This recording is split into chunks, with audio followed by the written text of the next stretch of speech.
Bonjour chers élèves. L'activité d'aujourd'hui est destinée aux élèves de la deuxième année du cycle secondaire collégial. C'est une activité de langue intitulée la subordonnée complétive conjonctive. Dans cette séance, on va voir c'est quoi une complétive conjonctive, quelles sont les fonctions que peut assumer la complétive dans la phrase et quels sont les modes utilisés dans la complétive. Premièrement, qu'est-ce qu'une complétive?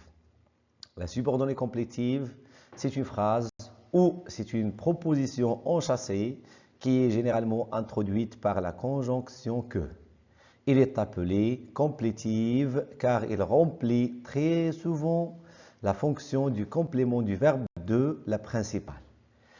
C'est une complétive parce qu'il joue le rôle du complément du verbe de la principale. C'est une conjonctive parce qu'elle est introduite et elle commence par la conjonction que. Par exemple, il sait qu'il viendra à l'heure. Analysons l'exemple suivant. Il sait qu'il viendra à l'heure. Il sait, c'est la proposition principale. Qu'il viendra à l'heure, c'est la proposition subordonnée complétive. Pourquoi il est complétive conjonctive? Premièrement, il est introduite par la conjonction que. Ensuite, il est complément du verbe de la principale c'est. À retenir, c'est une proposition introduite par la conjonction que, comme on vient de dire, et il vient pour compléter le verbe principal qui est le verbe savoir, c'est. Premièrement, les fonctions grammaticales d'une complétive. À partir de l'exemple suivant, il sait qu'il viendra à l'heure. Il sait quoi? Il sait quoi? Lorsqu'on pose la question avec quoi, qu'est-ce qu'on cherche? On cherche le complément d'objet direct. D'ici, on peut dire que la complétive qu'il viendra à l'heure joue le rôle du complément d'objet direct du verbe de la principale, savoir. Première fonction, la complétive peut être un complément d'objet direct du verbe principal. Deuxième exemple, le charmeur a peur que le serpent le morde. Que le serpent le morde, c'est la subordonnée complétive. Le charmeur a peur.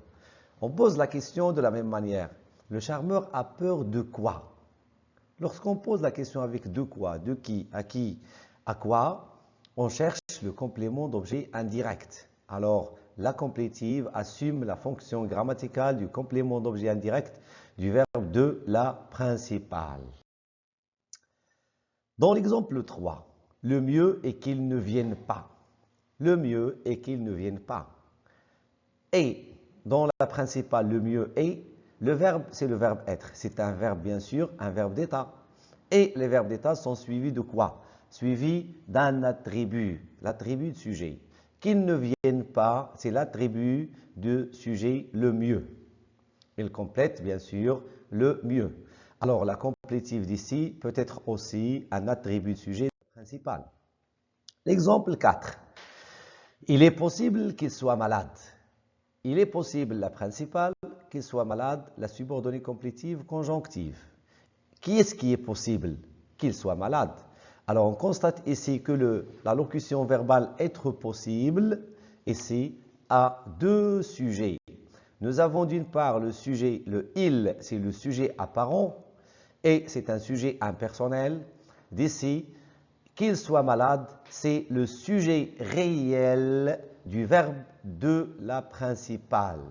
Alors, qui est-ce qui est malade? Qui est-ce qui est possible qu'il soit malade? On peut dire qu'il soit malade est possible. C'est le sujet réel du verbe de la principale. Deuxièmement, le mode dans la complétive conjonctive.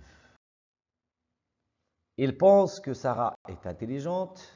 Brahim confirme qu'il réussira. Nous voyons que notre équipe a gagné.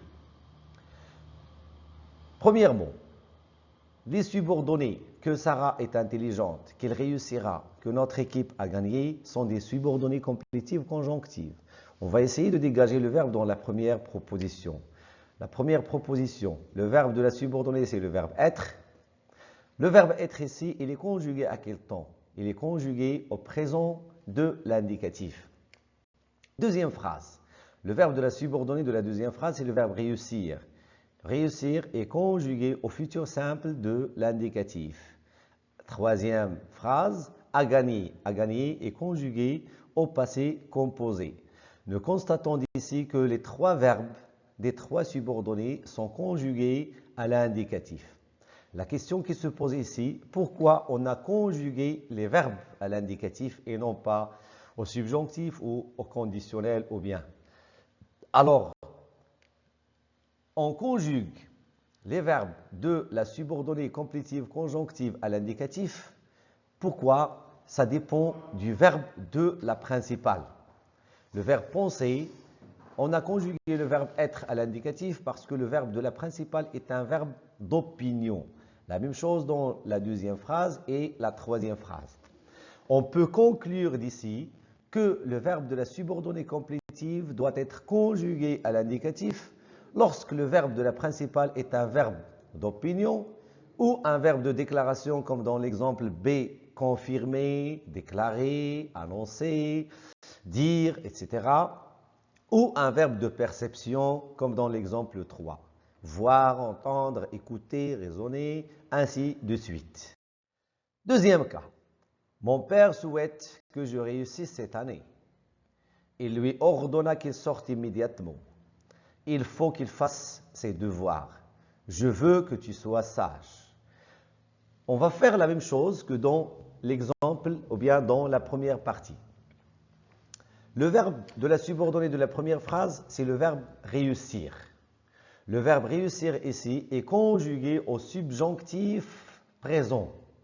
Maintenant, c'est la même chose dans l'exemple 2. Sorte, le verbe sortir. Fasse, le verbe faire. Soit, le verbe être. Les quatre verbes sont conjugués au subjonctif. Comme on a dit dans la première règle, le mode dans la subordonnée complétive conjonctive dépend du sens du verbe de la principale. Dans la première phrase, on a conjugué le verbe réussir au subjonctif puisque le verbe de la principale est un verbe de sentiment. Ensuite, ordonner, c'est un verbe d'ordre. Falloir, c'est un verbe d'obligation. Vouloir, c'est un verbe de volonté. D'ici, on peut retenir que le verbe de la subordonnée complétive doit être conjugué au subjonctif lorsque le verbe de la principale est un verbe de sentiment, verbe d'ordre, verbe d'obligation, de volonté, de demande, ainsi de suite. On passe maintenant à un autre exemple. Il ne pense pas qu'il sache la vérité. A-t-il confirmé que son père parte demain? Revenons au premier exemple. Le verbe de la subordonnée sache, c'est le verbe savoir. Le verbe savoir ici est conjugué ainsi que le verbe partir sont conjugués au subjonctif présent. Comme on a dit dans la première et la deuxième règle, le verbe de la subordonnée se conjugue au subjonctif lorsque le verbe de la principale est un verbe de sentiment, de volonté, d'obligation, ainsi de suite. Mais lorsque le verbe de la principale est un verbe d'opinion, de déclaration, de perception, on conjugue le verbe de la subordonnée, bien sûr. À quel mode? On le conjugue à l'indicatif présent. Revenons au verbe de la principale dans le premier exemple, l'exemple A. Pense. Pense, c'est un verbe d'opinion. Et la règle dit que lorsque le verbe de la principale est un verbe d'opinion, on conjugue le verbe de la subordonnée à l'indicatif. Mais ici, on a conjugué le verbe savoir au subjonctif.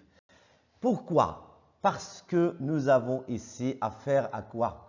À une phrase négative. Il ne pense pas. La même chose dans l'exemple 2b. Le verbe de la principale, c'est le verbe confirmer. Confirmer, comme on vient de dire, c'est un verbe de déclaration. Et on doit conjuguer le verbe de la subordonnée à l'indicatif. Mais on l'a conjugué ici au subjonctif. Pourquoi? Parce qu'il s'agit ici d'une phrase interrogative. Alors, on peut conclure que le verbe de la subordonnée complétive doit être conjugué aussi au subjonctif lorsque la proposition principale est une phrase négative ou une phrase interrogative. On passe maintenant à quelques exercices. Premier exercice, est-ce vrai ou faux? Une proposition subordonnée complétive donne des précisions sur le verbe et les circonstances de l'action. Vrai ou faux? Une proposition subordonnée complétive a toujours une fonction de complément. Vrai ou faux? Troisième proposition, une proposition subordonnée complétive conjonctive commence par que. Vrai ou faux? Comme on vient de le dire, on revient à l'exemple ou bien à l'exercice 1. La complétive, bien sûr, est-ce qu'elle donne des précisions sur le verbe ou bien les circonstances? Non, il complète le verbe. Il n'exprime pas les circonstances du verbe de la principale. 2. La proposition subordonnée complétive ne joue pas toujours la fonction de complément. On a dit qu'il peut être un sujet, il peut être un attribut de sujet, il peut être un attribut d'objet, un complément de l'adjectif, etc. Une proposition subordonnée complétive conjonctive commence par que. C'est vrai. On passe à l'exemple 2. On nous demande de souligner la subordonnée complétive de chaque phrase et dire quelle est sa fonction. B, C, D, E, F et G. Vous allez lire chaque phrase, vous allez souligner la complétive conjonctive et vous allez indiquer sa fonction grammaticale. Dans l'exercice 3, on nous demande de conjuguer les verbes entre parenthèses au temps et au mode convenable en justifiant l'emploi du mode. On espérait que le verbe être pas trop surpris par notre arrivée. Nous sentons que le printemps arrivait. Je souhaite que tu percevoir au plus vite le revenu de tes loyers. D'après toi, il vaudrait mieux que nous, le verbe utilisé, du vert ou du bleu. Cinquième exemple, je désire que tous tes vœux être exaucés. Exemple 6, il a toujours peur que quelqu'un s'apercevoir qu'il ne, le verbe savoir, pas lire. Vous allez conjuguer les verbes mis entre parenthèses au temps et au mode convenable et justifier pourquoi on a conjugué ce verbe ou ce verbe à ce mode ou bien à ce mode. Merci pour votre attention.